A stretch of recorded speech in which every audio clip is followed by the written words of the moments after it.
You cheated again. Let's just end this after 4 years, non-particularly long time. Finally, I mustered the courage to ask for a divorce. Even my in-laws sided with me, expressing their harsh opinions to Sam. Frustration crossed Sam's face, veins popping in his temples. But soon enough, he smirked and said, "Fine, I'll give you the divorce, but there are conditions." "I don't care about your conditions. All I know is I'm not planning on being your wife any longer," I responded firmly. "Then take my parents and our two brats with you when you leave. Haha. No alimony or child support either," Sam continued with a mocking smile. "You know, being cheated on is also the fault of the person being cheated on. I've grown tired of seeing your gloomy face. Plus, the image of a good-looking divorce is attractive to women, right? Not bad, right?" It seems Sam didn't take my words seriously. I decided to show him a picture of my new place. I'm Savannah Taylor, 28 years old, a mother of 3-year-old twin girls. My husband Sam, 32, 4 years older, works in sales for a trading company. We've been married for 4 years. During our relationship, I became pregnant, and we quickly tied the knot in what you might call a shotgun wedding. When I first saw Sam visiting my office for business, I found him incredibly attractive. After several work interactions, we became closer, and when he asked to meet outside of work, I was over the moon. That's how great my first impression of Sam was. Tall, slender, but well-built, with a somewhat deep, comforting voice and a face far more handsome than any regular movie star. A few dates later, we became intimate, and before I knew it, I was pregnant. When I hesitantly told Sam about the pregnancy, he was overjoyed and proposed. I was ecstatic, feeling like the heroine of a fairy tale destined for a happy ending. But living with him revealed a different story. Instead of a fairy tale ending, I found myself in a soap opera with a philandering husband. Sam indeed looks good and knows how to treat women. I mistook that for him being a gentleman and believed he truly cherished me. I also believed his swift marriage proposal was a testament to his love. However, it was just a convenient plaything for him. Oblivious to Sam's true intentions, I followed his lead and soon moved in with his parents. "I can't leave you alone in that condition while I'm at work. Since you have no family to return to, why don't you live with my parents?" "That's what I'd prefer," Sam suggested. With no family of my own to turn to, I had no reason to refuse, and deceived by those words, I ended up living with Sam's parents at their family home. Luckily, Sam's parents turned out to be wonderful people. If they had been the worst sort of in-laws, like something out of a dramatic comic strip, I would have lost hope in life a long time ago. Don't worry about the bills. I'm a top-notch salesman. I make more than enough to support you and the kids. So I'd like you to quit your job and comfortably have our children, Sam insisted. When Sam found out the new life inside of me was twins, he suggested I leave my job. Despite my love for my job and attachment to the company I'd been with since college, I hesitated. However, with the anxieties of giving birth for the first time and to twins, I eventually left my job, heeding Sam's advice. On the surface, I was able to embrace motherhood as if I were the protagonist of a fairy tale with a happy ending. Both my in-laws were overjoyed with the twin girls, and those times felt truly blissful, like a picture-perfect happiness. I believed I had a life filled with nothing but joy. As time went by, and I basked in that happiness, Sam began coming home later and later. Around the time I was getting swamped with taking care of the twins, with the help of my in-laws, Sam's overtime increased, and his weekend shifts grew. It's a busy period right now. There will be a lot of expenses for the kids, right? If I refuse the company's requests and get demoted, that will be a huge issue. Please lean on my parents and get through this. I'm counting on you, Sam said, placing his hands on my shoulders and looking deep into my eyes. Raising twins was harder than I ever imagined. Every night, they took turns wanting to be fed. As soon as one was asleep, the other would wake up crying, even if their diapers weren't wet or they weren't hungry. Sometimes they cried just wanting to be held. I was utterly exhausted, and had it not been for my in-laws, I would have been up all day and night caring for the kids, likely collapsing from fatigue. But my in-laws were kind. My father-in-law, who mentioned that men of his era weren't very involved in child rearing, hesitantly but surely would hold and soothe his granddaughters, telling me to rest when I could. I was truly grateful. In that sense, I felt like the lead of a happy story. However, in this story, the prince, my husband, was notably absent, a fact that left me feeling uneasy. As time passed and life's business took over, I grew accustomed to his absence. But then, one day, I found a note in Sam's bag. It was a love letter from another woman to Sam.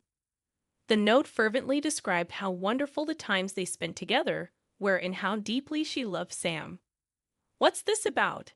I asked, looking displeased. After glancing at the note, Sam said, "Who the heck would pull a prank like this?" and dismissed it as a bad joke by fluttering the note. "It's just a joke," he insisted. "Can I trust that?" I asked, annoyed. Sam responded, "You don't trust me? I've been working my butt off for our family, and this is how you treat me?" He got so angry that I hurriedly apologized. At that time, the way he lashed out felt so genuine that I couldn't believe he was lying. Now I understand that Sam lashed out at me to prevent further discussion.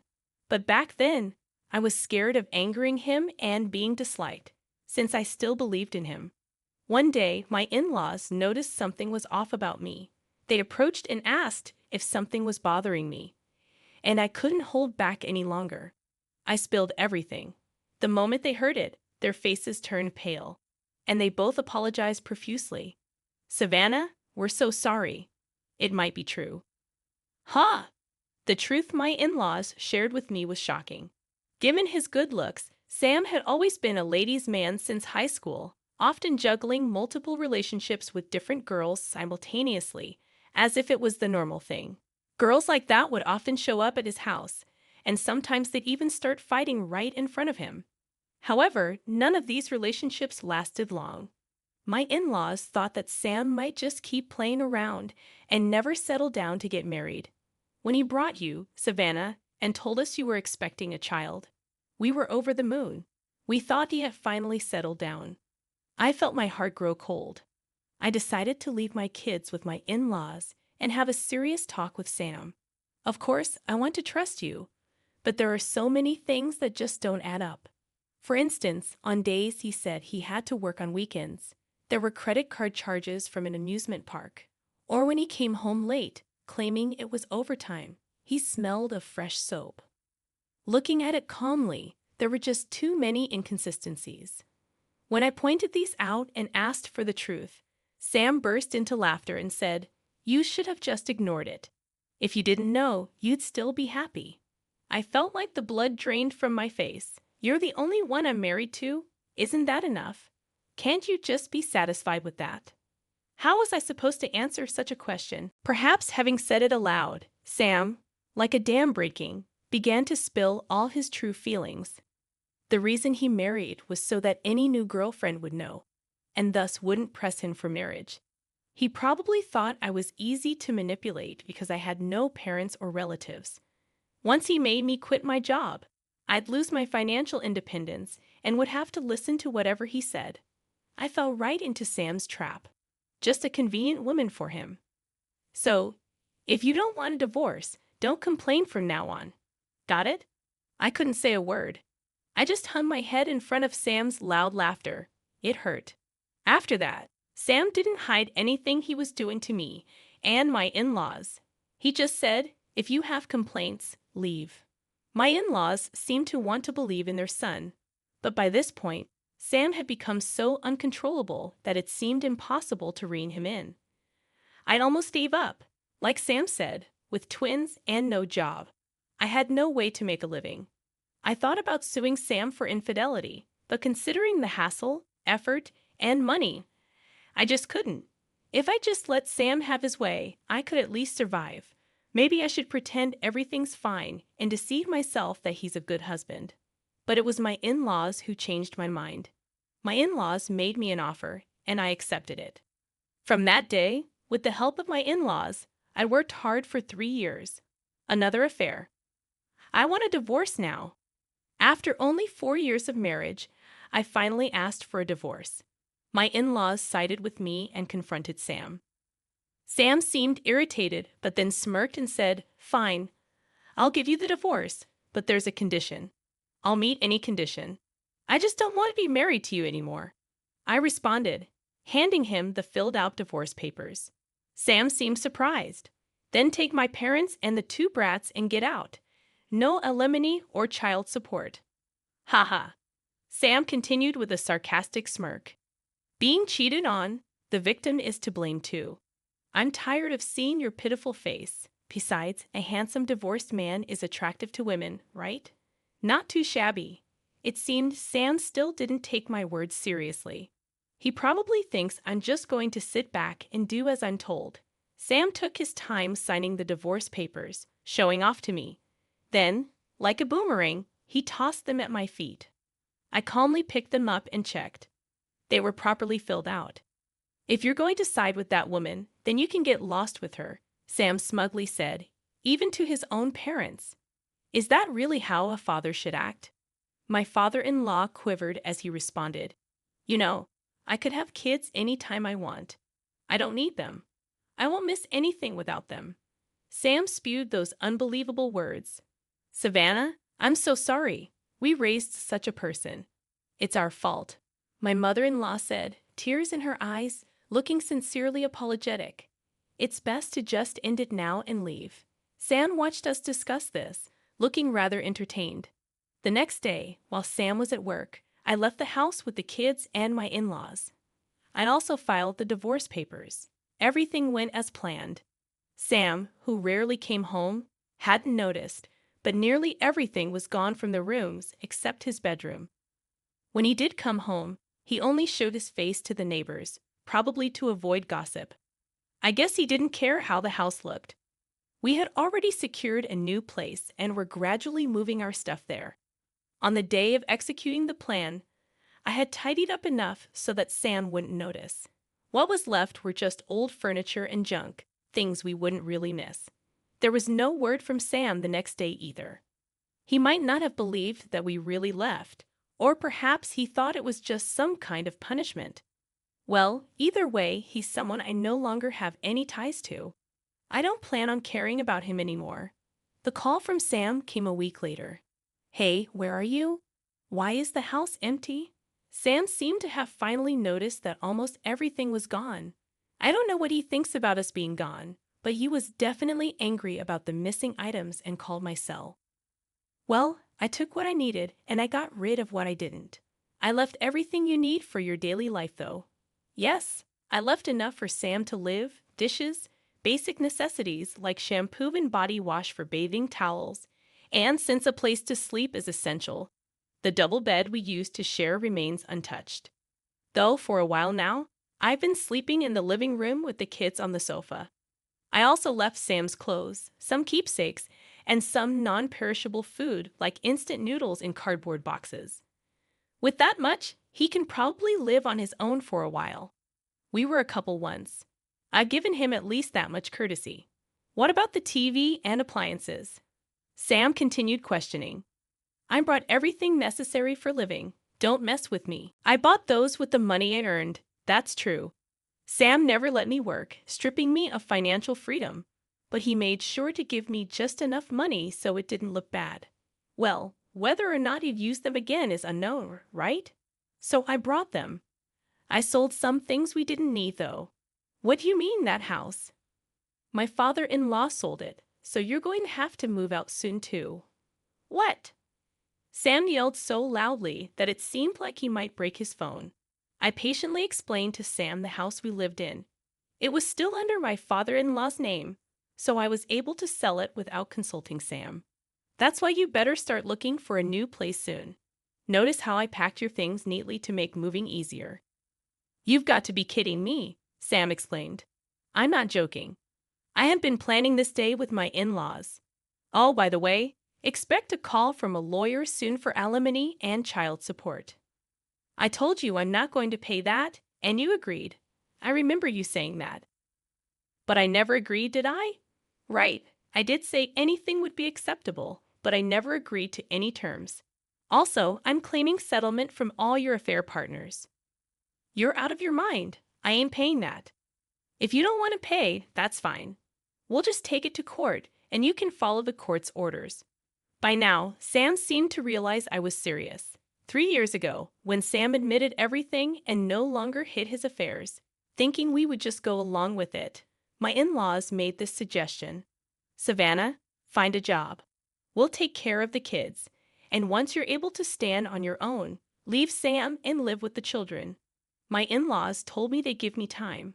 Grateful for their support, I started with a part-time job and managed to secure a full-time position over the next 3 years. Sam, who hardly spent any time at home during the day and rarely came home at night, amusingly didn't even notice what I was doing. On the flip side, I made this proposition to my in-laws. Let's leave this house together and live as one family. What do you say? At first, they hesitated, but after several conversations, my father-in-law decided to sell the house so we could live together.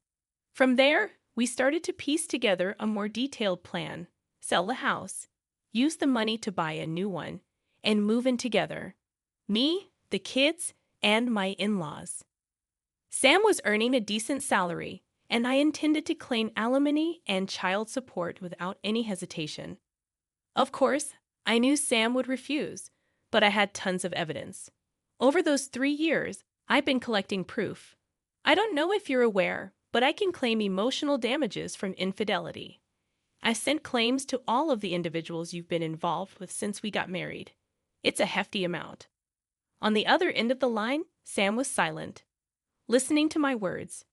If you refuse to pay, I'll contact your employer and garnish your wages.